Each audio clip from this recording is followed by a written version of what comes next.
আসসালামু আলাইকুম। আজকে আমরা আপনাদেরকে দেখাবো সোলিস ব্র্যান্ডের অনগ্রিড এবং হাইব্রিড সোলার ইনভার্টার। অনগ্রিড এবং হাইব্রিড সোলার ইনভার্টারগুলা সিঙ্গেল ফেজেরও পাওয়া যায়, থ্রি ফেজেরও পাওয়া যায়। আপনারা যারা বাসা বাড়িতে ইউজ করবেন তারা সিঙ্গেল ফেজেরটা ইউজ করবেন, আপনারা যারা ফ্যাক্টরিতে ইউজ করবেন বা যাদের থ্রি ফেজের লাইন আছে তারা থ্রি ফেজের ইনভার্টারটা ইউজ করবেন।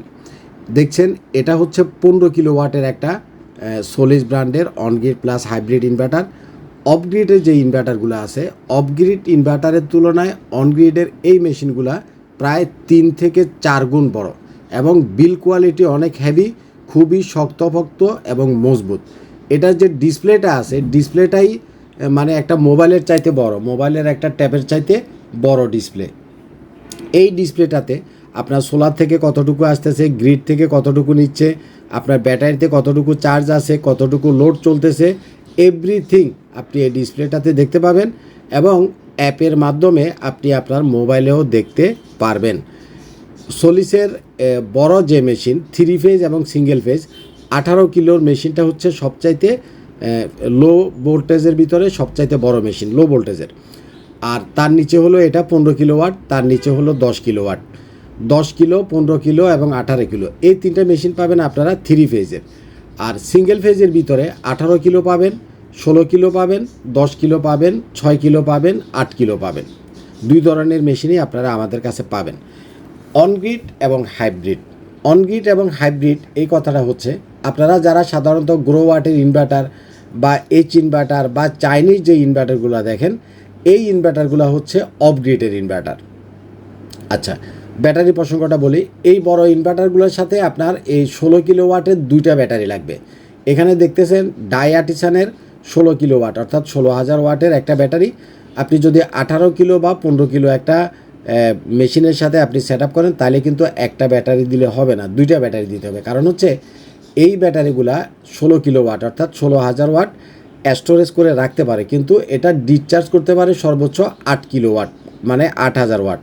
তাহলে আপনি লাগালেন 16 কিলো বা 18 কিলোওয়াটের একটা ইনভার্টার, সেটার সাথে আপনি যদি একটা ব্যাটারি দেন তাহলে কিন্তু 8 কিলোওয়াটের বেশি আপনি ব্যাকআপে লোড দিতে পারবেন না। এটা যখন আপনি ব্যাকআপ থেকে লোড দিবেন তখন সেক্ষেত্রে 10 কিলো, 12 কিলো বা 15 কিলো আপনারা যারা লোড চালাবেন আপনারা এরকম দুইটা ব্যাটারি ইউজ করতে হবে। কয়টা ব্যাটারি? দুইটা ব্যাটারি। কারণ একটা ব্যাটারিতে 8 কিলোর বেশি লোড দেওয়া যায় না। ইভেন এই সোলিসের 18 কিলো, 15 কিলো এই মেশিনগুলো দিয়ে আপনারা লিফট চালাইতে পারবেন। যাদের থ্রি ফেজে লিফট আছে, ধরেন যে 5.5 কিলোওয়াটের মোটর লিফটের, 6 কিলোওয়াটের মোটর, 10 কিলোওয়াটের মোটর, লিফটটা মোটামুটি চলে হলো মোটরের মাধ্যমে। তো আপনার মোটরটা যত কিলোওয়াটের সেই হিসাব করে আপনাকে ইনভার্টার এবং ব্যাটারি দিতে হবে। এবং লিফটের ক্ষেত্রে অবশ্যই আপনাকে দুইটা ব্যাটারি ইউজ করতে হবে, কারণ ওই যে 8 কিলোওয়াটের বেশি যদি লোড হয় তাহলে একটা ব্যাটারি দিলে হবে না। এই মেশিনগুলা সোলার সিস্টেম, যখন আপনি সোলারের সাথে কানেক্টেড করবেন দিনের বেলাতে আপনার 1 টাকাও ইলেকট্রিসিটি বিল আসবে না। সোলার থেকে আপনার লিফট এবং কমনের যে লাইট ফ্যান যেগুলো আছে সবগুলা চালাবে সোলার থেকে। তো দিনের বেলাতে যদি সোলার থেকে চলে তাহলে আপনার তো কোনো বিল আসবে না, তাই না? এবং লিফটে কিন্তু আপনাদের যাদের লিফট আছে আপনারা কিন্তু জানেন লিফটে কিন্তু হিউজ টাকা ইলেকট্রিসিটি বিল আসে, অনেক টাকা বিল আসে। হ্যাঁ, তো এবং লিফটের সাথে কী থাকে, একটা থ্রি ফেজের পানির মোটর থাকে। এই সোলিসের 15 কিলো, 18 কিলো এই মেশিনগুলো দিয়ে আপনার থ্রি ফেজের যে সাবমার্সিবল কমনের যে মোটরটা আছে সেটাও আপনি চালাতে পারবেন। বিশেষ করে অ্যাপার্টমেন্টগুলোতে আপনারা যারা এতদিন পর্যন্ত ডিজেলের জেনারেটর ইউজ করতেন, এই সেট আপটা ডিজেলের বা জেনারেটরের বিকল্প হিসাবে আপনারা ব্যবহার করতে পারবেন। আপনাদের আর জেনারেটর কেনার প্রয়োজনই নেই, এটা সম্পূর্ণ জেনারেটরের বিকল্প হিসাবে কাজ করবে। কোনো ডিজেল কিনতে হবে না, কোনো তেল কিনতে হবে না, স্টার্ট দিতে হবে না, মেনটেনেন্স করতে হবে না। সবচাইতে বড় কথা হচ্ছে আপনি হ্যাসেল ফ্রিভাবে জিনিসটা ইউজ করতে পারবেন। আপনি চাইলে সোলার দিয়েও ইউজ করতে পারবেন। আপনি যদি মনে করেন যে না আমি সোলার দিব না, শুধুমাত্র ইনভার্টার আর ব্যাটারি দিয়ে ইউজ করব, মানে শুধুমাত্র আমি লিফটের জন্য ব্যাকআপ নিব, আপনি সেটাও করতে পারবেন। লিফট ছাড়া যারা বাসা বাড়িতে ইউজ করবেন, আপনাদের হয়তো ডুপ্লেক্স একটা হাউস আছে, আপনার ঘরে হয়তো 5টা air condition at a time চলে, আপনার ঘরে হয়তো বা light, fan, TV, fridge huge পরিমাণে লোড আছে, আপনার একটা বাগান বাড়ি আছে, হ্যাঁ, আপনার একটা পেট্রোল পাম্প আছে, আপনার একটা কোল্ড স্টোরেজ আছে, আপনার যে জিনিসই থাকুক, যাদের 18 কিলোওয়াটের ভিতরে লোড আছে তারা এই জিনিসটা ইনস্টল করতে পারবেন। এখন কপিল ভাই আমার লোড 18 কিলোওয়াট না, আমার লোড হলো 36 কিলোওয়াট, তাহলে কী করব? তাহলে এই ধরনের দুইটা মেশিন ইনস্টল করবেন। দুইটা মেশিন ইনস্টল করে প্যারালালি যদি কানেকশন করেন, দুইটা একত্রিত হয়ে একটা 36 কিলোর মতো হয়ে আপনার সাথে কাজ করতে পারে। তবে এই মেশিনগুলো ইনস্টলে অনেক ভেজাল আছে। এটাতে অবশ্যই আলাদা আর্থিংয়ের লাইন করা লাগে এবং নিউট্রালগুলো সম্পূর্ণ কমন থেকে আলাদা করে দেওয়া লাগে। মানে এটার ইনস্টলেশনের প্রসেসিংটা অনেক জটিল, অনেক নিয়মকানুন মেনে করতে হয়। তো যাই হোক, আপনি সোলার ছাড়া এবং সোলার দিয়া দুইভাবে আপনি ইনস্টল করতে পারবেন। এখন কথা হচ্ছে, আপনি তো বলছিলেন কপিল ভাই নেট মিটারিং করা যাবে অনগ্রিড। অনগ্রিডটা তো গ্রিডে যায়। জি, আপনি দিনের বেলাতে যেটা ইউজ করার সেটা তো সোলার থেকে ডাইরেক্ট ইউজ করলেন। এখন মনে করেন যে আপনার যা ইউজ হচ্ছে সোলার থেকে তার চাইতে বেশি আসতেছে। ধরেন আপনি 10 কিলোওয়াট 15 কিলোওয়াটের একটা সোলার প্যানেল ইনস্টল করলেন, 15 কিলো থেকে আপনার যতটুকু আসতেছে লোড আপনার তার চাইতে খুব কম চলতেছে। তাহলে বাড়তি যেটা সোলার থেকে আসতেছে আপনি ইউজ করার পরে যেটা থাকতেছে সেটা নেট মিটারের মাধ্যমে আপনি জাতীয় গ্রিডে পাঠাতে পারবেন। অর্থাৎ আমরা যেমন ইলেকট্রিসিটিটাকে বা শক্তিটাকে আমরা যেমন ব্যাটারিতে চার্জ করে রাখতে পারি, আবার পরবর্তীতে সেটা ইউজ করতে পারি। ব্যাটারি তো আপনার চার্জ করবে উইথ যেটা সোলার থেকে আসতেছে অতিরিক্ত কিন্তু ইউজ হচ্ছে না, আনইউজেড যে জিনিসটা নষ্ট হয়ে যেত সেটাকে সে জাতীয় গ্রিডে জমা রাখবে নেট মিটারিংয়ের মাধ্যমে। নেট মিটার মানে হচ্ছে এখনকার আপনার বাড়িতে যে মিটার আছে একই রকম একটা মিটার আপনাকে আপনি যখন বিদ্যুৎ অফিসে অ্যাপ্লিকেশন করবেন আরেকটা মিটার দিবে তারা, যেটা দুই দিকে ঘুরে। অর্থাৎ আপনি যখন ইলেকট্রিসিটি ইউজ করেন তখন একদিকে ঘুরে আপনার ইউনিটগুলো কাউন্ট হয়, আবার আপনি যখন সোলার থেকে অতিরিক্ত বিদ্যুৎ গ্রিডে জমা রাখবেন তখন আপনি কত ইউনিট বিদ্যুৎ সারাদিনে গ্রিডে জমা রাখবেন, গ্রিডে জমা রাখলেন সেটার একটা হিসাব সেই নেট মিটারে দেখা যাবে। এবং দিনে ধরেন যে আপনি 50 ইউনিট 10 ইউনিট 20 ইউনিট বা 100 ইউনিট বিদ্যুৎ জাতীয় গ্রিডে সোলার থেকে জমা করলেন। এখন রাত্রেবেলাতে আপনার তো সোলারটা থাকতেছে না, আপনি তো রাত্রেবেলা ন্যাশনাল গ্রিডের সেই বিদ্যুৎটাই আবার ইউজ করবেন। তো এই বিদ্যুৎটা ইউজ করতে গেলে তো আপনার বিল আসার কথা, তাই না? বিল আসবে, কারণ রাত্রে তো আপনি সোলার পাচ্ছেন না। কিন্তু এখানে আপনার ইলেকট্রিসিটি বিলটা রাত্রেবেলাতেও সেভ হবে। কেন সেভ হবে? যেহেতু আপনি দিনের অতিরিক্ত বিদ্যুৎটা আপনি গ্রিডে জমা রাখছেন, আপনি যত ইউনিট বিদ্যুৎ গ্রিডে জমা রাখছেন সেই বিদ্যুৎটার আপনার কোনো ইলেকট্রিসিটি বিল আসবে না। আপনি দিনে যেটা জমা রাখছেন সেটা আপনি আবার রাত্রে ইউজ করতে পারবেন, সেটার বিল আপনার আসবে না। জমাকৃত ইলেকট্রিসিটির বাইরে অতিরিক্ত যদি আপনি ইউজ করেন সেটার বিল আপনার আসবে। এখন কথা হচ্ছে, অনেকে আমাকে এই নেট মিটারে গ্রিডে বিদ্যুৎ জমা রাখা যায় এবং রাত্রে সেটা ইউজ করা যায়, এই কথাটা অনেকে না বুঝে আমারে বলে যে ভাই আমার তো 10 কিলো লোড আছে, তাইলে আমি কেমনি কী করবো? দেখেন, আপনার লোডও যদি 10 কিলো হয়, আপনি সোলার প্যানেলও যদি 10 কিলো করেন, তাইলে আপনার নেট মিটার করার দরকার নাই। ধরেন আপনার লোডও 10 কিলো, সোলার প্যানেলও 10 কিলো, তাহলে আপনি নেট মিটার দিয়ে কী করবেন? কারণ আপনার সোলার থেকে যা আসবে সেটা দিয়ে আপনার ব্যাটারি চার্জ হবে এবং সেটা আপনি ইউজ করে ফেলবেন। আপনি যদি নেট মিটার করেন তাহলে আপনার যে লোড আছে তার চাইতে কমপক্ষে 3 গুণ বেশি সোলার সিস্টেম করবেন। ধরেন আপনার লোড আছে 10 কিলো, আপনি করবেন 30 কিলো, তাইলে এসে না আপনি ইউজ করলেন, ব্যাটারি চার্জ করলেন, এরপরেও অতিরিক্ত যেটা আসলো সেটা আপনি গ্রিডে জমা রাখতে পারবেন। অথবা আপনি দ্বিগুণ করলেন। যারা দ্বিগুণও করবেন না বা 3 গুণও করবেন না, যতটুকু লোড আছে ততটুকু সমান সমান করবেন, তাদের নেট মিটারিংয়ের প্রয়োজন নাই, কিন্তু আপনি ডাইরেক্ট ইউজ করতে পারবেন। অনগ্রিড প্লাস হাইব্রিডের এই সিস্টেমটা অনগ্রিড প্লাস হাইব্রিড এবং এটা অফগ্রিড প্লাস হাইব্রিড, অর্থাৎ আপনারা অফগ্রিডের যে মেশিনগুলো যেভাবে ইউজ করেন সেভাবেও সে সোলার থেকে ইলেকট্রিসিটি তৈরি করে ডাইরেক্ট আপনার ঘরের লাইট, ফ্যান, টিভি, ফ্রিজ সব কিছু ডাইরেক্ট চালাবে।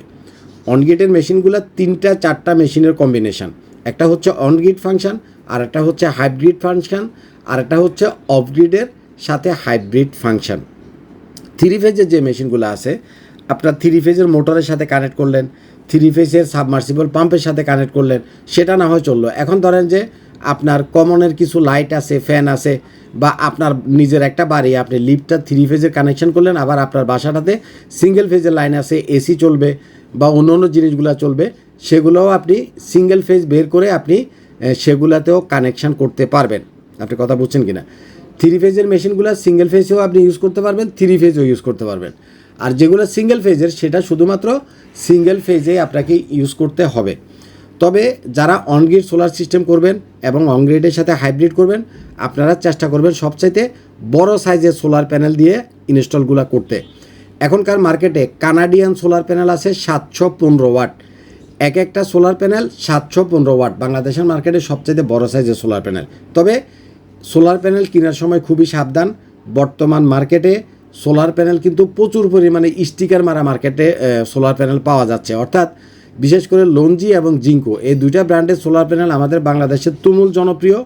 এই সুযোগটাকে কাজে লাগাইয়া, মার্কেটে তো এখন সোলার প্যানেল শর্ট আছে, কিছু অসাধু ব্যবসায়ী এই সুযোগটাকে কাজে লাগায় কী করছে, মানে বিভিন্ন ধরনের চাইনিজ নন ব্র্যান্ড সোলার প্যানেলের ভিতরে এই জিঙ্কুর স্টিকার, তারপরে লঞ্জির স্টিকার মারিয়া মারিয়া কম দামে বিক্রি করতেছে। আর বাঙালি তো মনে করেন 2 টাকা কম পাইলে ওখানে লাভ দিয়ে পড়ে, যে 10 কিলো সেট আপ করবো, 2 টাকা কম পাইছি, তার মানে আমার 20,000 টাকা সেভ হলো। আসলে এটা 2 টাকা কমের জিনিস না, এটা হচ্ছে স্টিকার মারা প্যানেল, এবং এই প্যানেলগুলো হচ্ছে বাজে প্যানেল, খারাপ প্যানেল, আপনার পুরো টাকাটাই চলে যাবে। সোলার প্যানেল কিনতে হলে বিশেষ করে লঞ্জি এবং জিঙ্কো অবশ্যই কিউআর কোড স্ক্যান করে তারপরে কিনবেন, এই কথাটা মনে রাখবেন। আচ্ছা, এতক্ষণ আপনাদেরকে দেখাচ্ছিলাম 15 কিলোওয়াট 18 কিলোওয়াটের মেশিন। আর এখানে আপনারা যেটা দেখছেন এটা হচ্ছে সোলিসের 8 কিলোওয়াটের একটা অনগ্রিড এবং হাইব্রিড, অর্থাৎ 15 কিলোওয়াটের ছোটো ভাই, 8 কিলোওয়াটের অনগ্রিড হাইব্রিড, এবং এটা হচ্ছে সিঙ্গেল ফেজের একটা মেশিন। আমরা কিছুদিন আগে ইনস্টল করছিলাম হলো চাঁদপুরে আমাদের এক অনারেবল ভাইয়ের বাড়িতে। এটা তার ডুপ্লেক্স একটা হাউস। আমরা ভিডিও শুরুতে যেটা বলছিলাম লিফট চলবে, পানির মোটর চলবে, সেটা ছিল 3 ফেজের, আর এটা হচ্ছে সিঙ্গেল ফেজের। এটা হলো 8 কিলোওয়াটের। সোলিসের সিঙ্গেল ফেজের সর্বনিম্ন 6 কিলোওয়াট, 8 কিলোওয়াট, 10 কিলোওয়াট, তারপরে হলো 16 কিলোওয়াট, তারপরে হচ্ছে 18 কিলোওয়াট পর্যন্ত সিঙ্গেল ফেজের মেশিন আমাদের কাছে পেয়ে যাবেন। তো চাঁদপুরে আমাদের এই ভাইটার বাসায় এয়ার কন্ডিশন আছে 2টা। উনি 2টা এয়ার কন্ডিশন চালাবে, টিভি আছে, ফ্রিজ আছে, তারপরে ওয়াশিং মেশিন আছে, লাইট আছে, ফ্যান আছে। মানে একটা ডুপ্লেক্স হাউসে কি না থাকে, উনার লোড কিন্তু সব কিছু যদি একসাথেই হিসাব করি তাহলে 10 কিলোর বেশি আছে। কিন্তু উনি ধরেন যখন ওয়াশিং মেশিনটা চালাবেন তখন এসিগুলো চলবে না, যখন এসিগুলো চলবে তখন ওয়াশিং মেশিন চলবে না, বা যখন পানির মোটর থেকে পানি উঠাবেন তখন মানে উনি হিসাব করে চালাবেন। যার কারণে উনার 10 কিলো লোড থাকলেও আমরা মেশিন দিছি 8 কিলো এবং সোলার প্যানেলও দিছি 8 কিলো। আপনারা ভিডিও শুরু মধ্যখানে যে সোলার প্যানেলগুলো ইনস্টলেশনের কাজ দেখতেছিলেন, সেই কাজটা এই মেশিনেরই কাজ। অর্থাৎ ওই সোলার প্যানেলগুলো টাঙ্কির উপরে কিছু প্যানেল আছে, আবার নিচের যে ছাদ আছে নিচের ছাদে আরও কিছু সোলার প্যানেল আমাদের দেওয়া আছে। তো যাই হোক, আপনারা যারা বড় পরিসরে সোলারে সেট আপ করবেন, যারা 3 ফেজের অনগ্রিড করবেন, যাদের 2টা 3টা 4টা 5টা পর্যন্ত এয়ার কন্ডিশন আছে, পানির মোটর আছে, আপনারা চাইলে এই নেট মিটার সিস্টেমও করতে পারেন, অথবা নেট মিটার ছাড়াও করতে পারেন। আরও একটা জিনিস বলি, ধরেন যে আপনি এখন সোলার লাগাবেন না, আপনি এখন চাচ্ছেন ব্যাকআপ সিস্টেম করতে, অর্থাৎ আপনি মেশিনটা আর ব্যাটারিটা এখন কিনে রাখবেন, পরবর্তীতে 1 বছর পরে 2 বছর পরে হাতে টাকা পয়সা হলে তখন আপনি সোলারটা লাগাবেন, আপনি সেটাও করতে পারেন। আপনি কথা বুঝছেন কি না? পরবর্তীতে আপনি সোলার লাগালে সেটাও আপনি করতে পারবেন। এখন গ্রিড থেকে আপনার ব্যাটারি চার্জ হবে এবং কারেন্ট চলে গেলে আপনার গ্রিড থেকে যে ব্যাটারিটা চার্জ হবে এবং কারেন্ট চলে গেলে আপনাকে ব্যাকআপ দিবে। তো এটা হচ্ছে অনগ্রিডের ভিতরে heavy system, 3 phase single phase বড় বড় সেট আপ। আর আপনারা যারা বাসা বাড়িতে আছেন তারা চাইলে এত বড় সেট আপ যদি না করতে চান, আপনারা গ্রোওয়াটের 6 কিলোওয়াট মানে 6 কিলোওয়াট, 3.5 কিলোওয়াট, 12 কিলোওয়াট গ্রোওয়াটের যে মেশিনগুলো আছে সেটা দিয়েও আপনারা সুন্দরভাবে সেট আপ কমপ্লিট করতে পারবেন। অনগ্রিড এবং হাইব্রিডে খরচটা বেশি, কারণ অনগ্রিড এবং হাইব্রিডের সোলিসের এই যে মেশিনগুলো, এগুলার বিল কোয়ালিটি হেভি, এটা অনেক শক্তপোক্ত বিশাল সাইজের একটা মেশিন। এটার দাম হলো একই মাপের, মানে অফগ্রিডের যে মেশিন আছে তার 3 গুণ বেশি শক্তিশালী এবং দামও 3 গুণ বেশি, অনেক বেশি প্রাইস। তো এত টাকা প্রাইস দিয়ে আপনি কেন করবেন? কারণ এই মেশিনগুলোর ওয়ারেন্টি আছে হলো 5 ইয়ার্স, এবং এই মেশিনগুলো 15 বছর আপনি ইউজ করতে পারবেন। মেশিনেরই ওয়ারেন্টি 5 ইয়ার্স এবং এটা আপনি ইউজ করতে পারবেন 15 বছর। লিথিয়াম যে ব্যাটারি সেটার ওয়ারেন্টিও 5 ইয়ার্স, সেটাও আপনি ইউজ করতে পারবেন 15 বছর। খরচ আসলে সোলারে এককালীন একটু বেশি হলেও একটা পর্যায়ে এসে দেখবেন যে 3 বছর বা 4 বছরের মাথায় আপনার টোটাল খরচটা চলে আসবে। 3 বছর বা 4 বছরের মাথায় টোটাল খরচটা আপনার উঠে চলে আসবে। এরপরে বাদ বাকি যেটা সেটা হলো পুরাটাই হলো আপনার প্রফিট। অনেকে মনে করে যে এত টাকা দিয়ে সোলার সিস্টেম করে লাভটা কি? সোলার সিস্টেমটা পুরাটাই লাভ, শুধুমাত্র আপনার এককালীন কষ্টটা বেশি যাচ্ছে, এছাড়া 100% প্রফিটেবল। আচ্ছা, আমি আপনাদেরকে একটা খরচের একটা হিসাব দিই। সাধারণত অফ গ্রিড হাইব্রিড যে সোলার সিস্টেম, এগুলা করতে গেলে আপনার গড়ে 1 লক্ষ টাকা করে খরচ হয়, অফ গ্রিড এবং হাইব্রিড। আর আপনি যখন অন গ্রিডের সাথে হাইব্রিড করতে যাবেন, অ্যাভারেজে এগুলো করতে গেলে আপনার খরচ হবে 1,20,000 থেকে 25,000 টাকা পার কিলোতে। হ্যাঁ, 18 কিলোওয়াটের আমরা কয়েকটা সেট আপ করছি, প্রায় 21,50,000 টাকা আসছে হলো 18 কিলোওয়াটের কমপ্লিট সেট আপ, অর্থাৎ 3 ফেজের 18 কিলোওয়াটের একটা ইনভার্টার, 16 কিলোওয়াটের 2টা লিথিয়াম ব্যাটারি, 20 কিলোওয়াটের আপনার 20 কিলোওয়াটের হলো সোলার প্যানেল। 18 কিলো মেশিনে আমরা 20 কিলো সোলার প্যানেল দেই, 16 কিলোওয়াটের 2টা লিথিয়াম ব্যাটারি, অর্থাৎ 32 কিলোওয়াটের লিথিয়াম ব্যাটারি দেই, তার সাথে স্ট্রাকচার, কেবল, অ্যাসেসরিজ সব কিছু।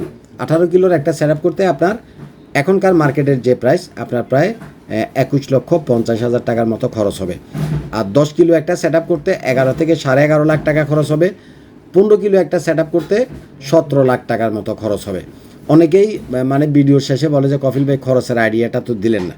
তো আপনার যদি এই পরিমাণ বাজেট থাকে তাহলে আপনি এত বড় সেট আপে হাত দিতে পারেন। আপনার যদি এই পরিমাণ বাজেট না থাকে তাহলে আপনি ছোটোখাটো 3 kilo, 5 kilo, 6 kilo of grid hybrid যে মেশিনগুলো আছে গ্রোওয়াটের, সেটা দিয়ে আরামসে আপনি চলে যেতে পারবেন। তো যাই হোক, আপনাদের যাদের লাগবে আপনারা আইপিএস মাঠে আসবেন। ভালো থাকবেন, আমার জন্য দোয়া করবেন। আজ এ পর্যন্তই থাক। আসসালামু আলাইকুম।